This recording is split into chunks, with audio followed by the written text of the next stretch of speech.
Price எல்லாம் கர்த்தருக்கு மகிமை உண்டாகட்டும். ஆண்டவரும் அருமை இரட்சகருமாக இயேசு கிறிஸ்துவின் நாமத்தினாலே இந்த நாளிலே வாழ்த்தி ஆசீர்வதிக்கிறேன். என்ன எப்படி இருக்கிறீங்க? நல்லா இருக்கிறீங்களா? நீங்கள் நல்லா இருப்பதற்காக எங்களுடைய வேண்டுதலில் ஜெபத்தில் நாங்கள் தினந்தோறும் நினைத்துக் கொள்கிறோம். ஒரு முறை இப்படி ஒரு சம்பவம் நடந்துச்சுங்க. என்ன, அவுரங்கசீப் அப்படின்னு சொல்றதான ஒரு பெரிய ராஜா வந்து இருந்தார்.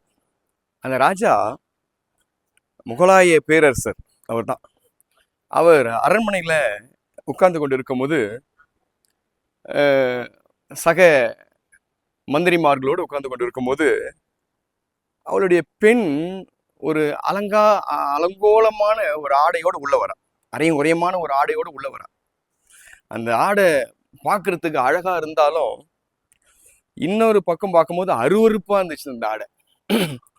அப்போ அந்த எல்லாம் ராஜாவை பார்க்கறதை விட்டுட்டு அப்படியே அந்த பொண்ணு, ராஜாவுடைய பொண்ணு அப்படியே பார்க்க ஆரம்பிச்சிட்டாங்க. ராஜாவுக்கு பயங்கரமான ஒரு அவமானம் ஆயிடுச்சு. இது என்னடா அது அப்படின்னு சொல்லி அந்த நேரத்தில் அப்படியே கொஞ்சம் சாந்தமாகி அடுத்த காரியத்தை என்ன செஞ்சாராம், அங்கே இந்த அழகான ஆடையை நெய்ந்தவன் யார், அவனை கொண்டு வாங்க, அவங்களுக்கு பரிசு கொடுக்கணும் அப்படின்னு சொல்லி பரிசு கொடுக்கறதுக்காக உடனே அங்கிருந்து அந்த ஆடையை தயாரிச்சவனே அங்கேருந்து கூட்டிட்டு வந்தாங்க. அவருக்கு நிறைய வெகுமதி கொடுத்தாங்க. நிறைய வெகுமதி கொடுத்துட்டு ஒரு காரியத்தை செஞ்சாரு. இந்த கட்டை விரலை மாத்திரம் எடுத்துட்டாரு. அவனை இந்த கட்டை விரலை மாத்திரம் எடுக்கிறதுக்கு உத்தரவு கொடுத்துட்டாரு. அங்கெல்லாம் ஒரே ஆச்சரியம் நடக்குது. காரணம் என்னன்னு கேட்டா, அதுக்கப்புறம் அந்த அரசர் சொன்னாரு, இனி இப்படிப்பட்ட ஒரு ஆடை நம்முடைய தேசத்திலே இருக்கக்கூடாது. இவ்வளவு அருவருப்பா இருக்கிற ஒரு ஆடை தேசத்திலே இருக்கக்கூடாதுன்னு சொல்லி ஒரு கட்டளை இட்டாராம். பிரியமானவர்களே, இன்றைக்கும் அந்த ராஜாவை போல நம்மை ஆளுகிற தெய்வம் இருந்தா எப்படி இருக்கும் பாருங்க. இங்க எங்க பார்த்தாலும் அசிங்கமான உடை, அருவருப்பான பேச்சுக்கள், அருவருப்பான செய்கைகள், அருவருப்பான காரியங்கள். பிரியமானவர்களே, இன்றைக்கு அந்த ராஜாவை போல நம்முடைய தெய்வம், நம்முடைய ராஜா இயேசு மகாராஜா இன்றைக்கு நம்மளை யாரையும் தண்டிக்கிறதெல்லாம் இல்லை.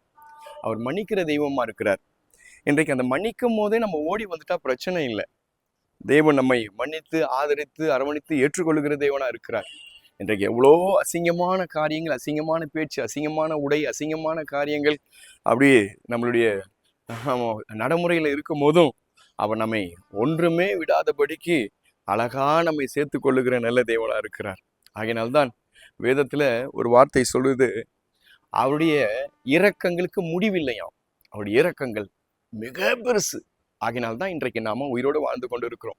நம்ம செய்யாத தவறு இல்லைல்ல, நம்ம பேச்சு சுத்தமா இல்லை, நம்முடைய வாழ்க்கையில நம்முடைய காரியங்கள் சுத்தமா இல்லை. ஆனா தினந்தோறும் நம்மை மன்னித்து தினந்தோறும் நம்மை நடத்தி கொண்டு இருக்கிறார்.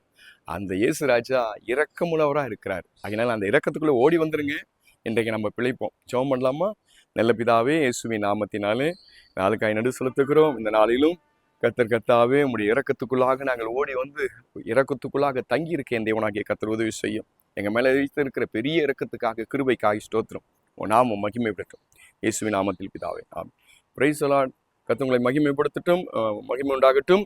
இந்த நாள் இனிய நாளாய் அமைய உங்களை வாழ்த்துகிறேன். Praise the Lord, praise the Lord.